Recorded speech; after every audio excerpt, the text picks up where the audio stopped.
Podcast. I'm Jonas. And I'm TNT. Nah, the Mike the Explosive one. Let's crack into another one. TNT. Yo. You know, there's something to be said about bullies in this world. Oh, Jesus, please let you be talking about what I think you're talking about. So, there's a lot of things. Nobody likes a good bully. But you know what everyone loves? What's When a that? bully gets their comeuppance. Is this you going to rant against Putin? Oh, wait, no. Let's go with that then. Hold on. You want to rant about the North American Putin? No, go ahead. Yeah, tell me then. I'm ready. If you said please tell me this is about, I can pause this. I don't know. I was just going to say, well, while America was enjoying Christmas Day, by the way, Merry Christmas, Happy New Year to everyone listening. Yeah. A little post-emptive and preemptive, but still, yeah. The people were greeted with another American present in the form of, a new war that we are apparently. Oh shit! We are getting into a new war. Nah, dude, we don't war there. We go and we do stuff. We like. It seems to me that when. It seems to me when you start attacking boats under the guise of there being fentanyl, committing war crimes, which, not my definition, the definition of the... From the actual act? Yeah, and from the actual act, and, charges have been filed against certain individuals. I'm sure there's a way to get out of it. But they have drugs, bro. And then I watch a meeting between the leader of Venezuela speaking to the United Nations and kind of pleading this case of I don't know what we did to spur these attacks on. And there's a long history, and I'm not the history guy. I don't really know about what the relationship between Venezuela and Mexico and North America is, right. or America is right now. Yeah. But it has the visuals, the optics of being a little Aggressive? a little Putinish in nature, where it's like, no, we're not attacking them. We're just defending our soil. Our soil is now the ocean. Yes, we attacked the tanker and took it, and then it was like, well, why did we take the tanker? Oh, I guess we just keep the oil, though, since we got it. We also blew up some Nigeria today. We blew up a little Nigeria. But ISIS is there, dude. Yeah, I mean, it could have been. Maybe they are. There's one other thing that came up that I didn't realize until just about 10 minutes ago. What's that? So I guess the official White House Twitter or something, some official government account, posted a video of Santa walking around and held up a naughty list, and it had news organizations on it that were bad to people. Oh, you mean the dictatorial way of silencing your competitive media? What ended up happening was people were like, hey, this is an awful lot like what the Nazis did. And then the White House took the shit down off their account. Imagine and then they that. said what happened with the Nazis is eventually Hitler killed some of those journalists Imagine that. Yeah, it says first you denounce them, then you list them, then you whatever else you do with them then, yeah. I want to keep it real with you right now, Jonas. All right, this is kind of going a little bit off topic, but on topic. Okay. Every president we have ever had is a liar. Democrats, Republicans, Barack Obama, liar. Bill Clinton, liar. George W. Bush, liar. John F. Kennedy, liar. They have been lying to us for years. I mean, yeah, even George Washington probably came out and was just the way to stay in power is to come off charismatic to the public, trick them into voting for you, and then do whatever the fuck you want. I mean, that's what all politicians do. I truly in my heart feel that everything that is happening right now is planned. Democrats, Republicans, they all know, and they're all playing their part. They're lying to us. They try to pit us, and currently they are trying to pit us against each other. And I don't know where the American culture of punching down has come from, where it is to the point where we hear about gay and trans rights. Punching down. We are talking about people who have already had the most difficult upbringing because they have to deal with the fact that they are different from others. We talk about the racial biases in this country. Punching down where it's like, oh, these people are less than us. And now we can't get in free national parks on Martin Luther King Day. Don't even get me started. So I understand. Okay, so this is the way my mind thinks is I try to figure out what my enemy is thinking. So I understand what is happening. The country feels like they've invested a lot into the less fortunate or the less represented individuals in this country, and I feel that it's time to start investing in white people. That's cool. We should invest in white people. I 100%. No, Jones, don't get me wrong. Straight white males and straight white women, they deserve their comeuppance as well. I just think it's that we're veering a little too far into that. Because when you start attacking the people in this country and punching down, where you're removing DEI, where you're shipping out thousands of immigrants out a week, and you're making the country less inviting to immigrants, where if you come into the country, Jonas, they can look at your phone and look at your social media posts for like the last 3 months to see if you said anything ill. There was a man held up at the airport because he had a meme of JD Vance on his phone, the one where he's got like the big head and the puffy cheeks and the shiny forehead. He's got that look on his face.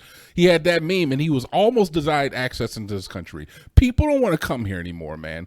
We're turning into this weird kind of dictatorial, authoritarian area. And the shit's not cool, man. Well, no, sending like National Guard and shit into cities and like. And believe me, this is not an indictment. I say white people, and I mean this is not an indictment against anybody who feels differently. But I'm saying is that the way the system seems to be going is that they're gearing towards that. Where it's like, that is the ideal American. And if you deviate from that, it makes you feel like if you don't fit that mold, you aren't the ideal American. Well, yeah, it's like the old white dudes in power trying to make sure they stay in power sort of shit. It's like for a lot of years there, a lot of DEI pushes, all of that stuff, and it's like all of a sudden the old white dudes in power are like, enough of that, let's get back to old white dude shit. But it's planned. This is planned. Trump is not necessarily the reason that this is happening, because I don't think that he truly has the control. I think there's somebody, a cabal, a shadow cabal, if you want to. Well, I mean, is any president really the president? You know what I mean? Like, exactly. In that facet, they can't really do anything without running it by somebody. But yeah, it's kind of fricked up, man. That my man won the FIFA Peace Prize award, but on the same note, we're out here, attack. I just read in the news is that they're planning on doing another attack on another oil tanker. But why are we doing that? Because we need the oil. I mean, we need to keep the gas prices down. Why is the answer attacking a country with a less sophisticated Navy, Army, and defenses than us? Why is that the answer? Bullying. That's why I thought you were going with that. I see how it all came full circle. But I mean, it's not only happening here, dude. I just saw stuff that there was a dude in like the UK got like 18 months in jail for like posting some fucking like Facebook posts or something that like 30 people ended up seeing or something. It was like had like a reach of like, and like, yeah, people are going to jail for social media posts in the UK. I don't know what the laws in the UK are. I'm only familiar. But yeah, people have been showing up. There's videos where cops are like, "Yeah, we saw you post on Facebook." Like some stuff that was like inciting a panic, and like it wasn't even like. And I get if you're posting some ill shit where you're like trying to incite riots, but there's that whole guise of like you're inciting a panic, and he's like, "Bro, 30 people saw it." Like, what are you talking about? I'm inciting a panic. It ain't like you started a fucking riot. Like, you know? I don't understand why everybody's on edge, man. And it seems like. There's a statement, I might get it wrong, but there's a thing about like the government tries to trick you into thinking that you're better than somebody else so that they can turn around and steal your wallet. I mean, well, yeah, you got to keep everybody separate though, because I mean, like a unified people is the worst thing for the government.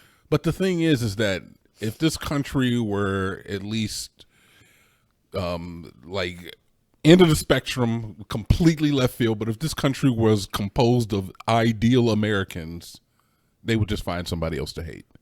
Oh yeah, of course. it would become a class system. If everybody looks the same, and if everybody was a single white male in this country, they just find somebody else to hate, and it'd just be like poor white that's males. about if you got straight teeth or not, or you got all 8 of your fingers or not. Yeah, or what job you have, or what your wife looks like, or some shit. Yeah. There always is going to be a way for people to find differences and hate those differences, and try to. You look at people and you think, oh, I don't agree with what they're doing, I'm better than them. And that's what and if people feel that, and I feel like the lowest common denominator, people feel that in their heart sometimes, that's fine. I mean, if I look at a person who is homeless, somewhere deep inside of me, I'm like, oh, I'm better off than that person. So I think that I'm better than that Whether person. it's conscious or subconscious. Whether it's conscious or subconscious. I feel you. It's you a know tough what we should system. do? We should just go become activists to unify the people. Not about anything else. Only thing that we're trying to do is bring the people together. You want me to be an activist, Jonas? Yeah, but we're bringing people together. We're Like- going to go downtown. We're going to get a megaphone. I have a megaphone. And we're going to just talk about unity. That's it. I would love to. I will say, Jonas, is that I've lived in a couple different states in this great country, and me too. Texas is probably the most intolerant state that I've ever lived in. And we live in the most tolerant place in Texas. Amen to that, brother. And I will say it's like this is coming from my own personal experience. Yeah. Is that it's a little different here than it is in Ohio or in New York or in Pennsylvania. Yeah. Imagine how different it is about 600 miles west of here. Yeah. Like we're just the middle of nowhere. Yeah. Yeah, that's wild. It's crazy. Like the fact of the matter is, like, I've always heard people say is like, when you go to the South, the racism in the South is different because they'll smile in your face, they'll feed you, they'll clothe you, but then they'll talk shit behind your back. Yeah, bruh, that shit's true. When I catch certain little conversations, just like said in passing, the shit's 100% true. And I just thought it was like, nah, you're just overreacting. You're just being like, a little too pro-black or some shit. And nah, brother, there's still a very strong subset of this country that is intolerant to people who do not fit the mold. Whether you be Venezuelan, whether you be Mexican, whether you be trans or gay, whether you be black, whether you be Asian, certain people just, I don't know where they get this catharsis for feeling like they're better than somebody or punching down. I mean, I don't need that as a part of my life. I've never walked into a room and thought I'm better than everybody here. I feel you, man. It's wild out here. A lot of people are just acting a fool nowadays. It's because of the echo chamber on the internet, bro. Well, that's what's up, Jones. I mean, I'm glad that you are on the right side of history, but I don't know, man. I just don't. I love everybody, man. I don't much think that the country is very accommodating to, and I don't necessarily feel like anybody deserves any special treatment. But if you are a father, you are the leader of your household. And as the leader of the household, you have a duty to protect your wife, your children, not because they are weak, not because they cannot protect themselves, but because you love them and you take on that role. Our government, as the leader of this country, as the father figures of America, have a duty to take care of those people who are in the less opportunistic positions, not because they are weak and they cannot control themselves or cannot protect themselves, but because we love all Americans. I look at a black person, I see an American. I look at an Asian person, I see an American. I see a trans person, I see an American. We fighting against other Americans. Right. Well, why? We rise and fall together, man. So it's we like don't, man, well, because no, we like, rise and fall as a fighting country, each other. We should rise and fall together. It's like you said, we're all Americans, right? We all want this country to do as good as it possibly can do. I was born in motherfucking Ohio. How much more American can you get than that? Amen. Got any final thoughts? I think that kind of was my final thought. All right. Goddamn right. Protect, And I was also born in, you know what? We're Ohioans. protect Americans, man. Goddamn right. All right. That's all the time we have for this episode. Please make sure to like, subscribe for Jonas. TNT. We out.